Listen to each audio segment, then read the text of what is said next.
bây giờ đến đây 1, 2, 3, 4 trong mâm mình bây giờ hiện tại đang 7 người đi chạm cô dâu và chú rể xong là xem chú rể biết cô dâu thì để sau nhưng mà xem chú rể nói thế nào và chú rể biết thế nào chưa. Đúng rồi thì chú rể phải lên tiếng chứ chú rể nói chứ mình mới biết là sẽ làm thế nào chưa. Nhưng bây giờ mình mới chọn chú rể chưa chú rể quyết định thế nào thì tùy thôi. Nếu thì không hô hào thì để cho anh và chú hô hào hộ là anh em sẵn sàng hô luôn.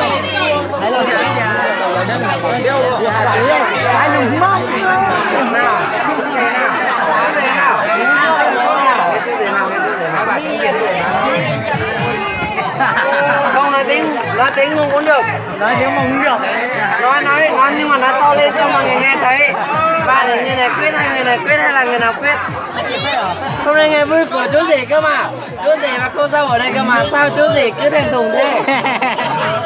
Nào chú rể nào. Không ngại đâu. Ê cũng có sao tịch trẻ đó. Đấy à, dân tộc mèo thì nói tiếng này không được. Nó sống ngắn con. Không sao. Bây giờ được chưa? Thế bây giờ ai sẽ tốt lại? 2, 3 cô. Không, sẽ tốt lại và anh ấy như nào chưa? Chú rể nói xong chưa? Đúng rồi. Chú rể nói xong rồi. Thế chú nói hay là chú Dương nói? Để chú Dân nói, đây là chú là chú. Thôi để chú Dương nói nhá. Thế em mình là nghe chú Dương nói và Hai bạn bắt đầu nói đi. là mình chạm phát là rô lên. Đây là cũng một ngày vui của hai cháu và cũng chúc mừng vui đón tiếp các cháu và cả các con và hai cháu và cũng cảm ơn và những sức khỏe nhé. Vâng, như thế nghĩa là thế bây giờ là mấy anh em cố chung lại sức khỏe gia đình và tức là sức khỏe vợ chồng mình là vâng Sức khỏe gia đình luôn và cảm ơn tất cả mọi người luôn và luôn luôn mạnh khỏe và cả hai nhìn thấy cô chung sống và chúc cô dâu chú rể sớm có cháu nó lâu nhá. Con trai thì cũng tốt mà gái cũng tốt, con mình cả. Thế chúc mừng nhá. Nào 2, 3 rô nào. Chú rể hô. Đó là chú rể không biết hô thì em hô tay. Cái gì mà em hô tay? Em nào à? Thì về đây với anh nào? Sao mà? Chú rể nào hô nào? Chú rể là cô dâu hô nào? Mọi người luôn ủng hộ. Đang đây.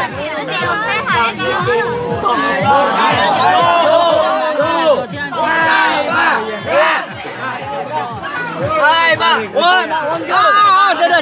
Chưa được. Hô lại chứ. chú rể không hô mà mọi người cao hô thì Chưa được nữa mà. Cái này là chưa được. Chú nhưng mà anh uống thì anh quay bên kia rồi. Nhà mình đang có thanh mà. Chưa được. xem sao đây? Được nhá.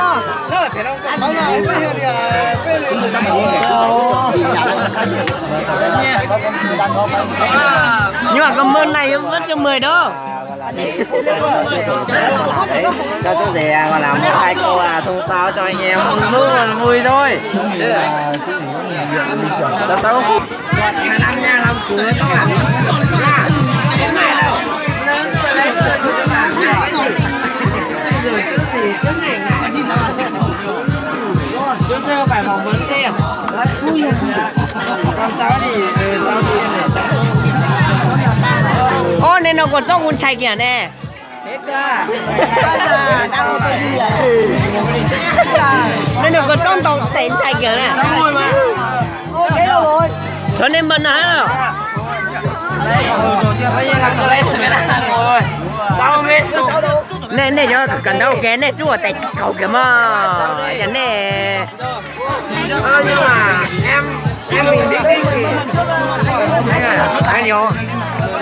Mỗi em Đó, cũng tốt còn mình tả căn thằng mà chỉ hậu cháu mà cũng mà thì lo cho nó tất cả đấy lơ ta chỉ chuột kìa. em đang kêu Nếu chủ nó là nó khó ăn thế là đây cao lên này quá. Ở đó thì ở dưới chẳng có nào có. Ở đây chú cho múa. Cho còn chưa đợi cho say rồi. Bây giờ chỉ thoát tỏ gửi đến đấy à. Cho một tỏ đấy. Nó tỏ. nó cũng giờ nhỏ nó giờ mùi nhỏ cách nhỏ về con là chỗ đó nếu mà em là em phải quay được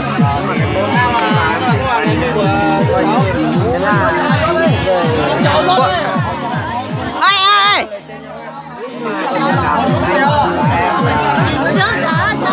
chế thì mà mua sẵn tao nó cá lên thì còn mua sẵn lâu nó ơ nè ta hỗ trợ đâu mà mua đó nè ơ nè ta hỗ trợ gì tí nè nè có một biết gì tính kìa nè từ từ nhá nè hỗ trợ nè mua sẵn xíu cá lên thì còn nè mua sẵn lâu thì tính rồi nhưng mà em sẽ bảo thế là cảm ơn vừa luôn bây giờ là em ngồi cảm ơn một tí đã 5 phút sau thì em mời em lên đâu là em mời bên này trước nè thì bên này là chú của em mà chú cả của em mà thì chú cả em anh mà thì em từ từ để đây cái số đầu thì để em nào chú cả đi xe sao ôi tôi đi đâu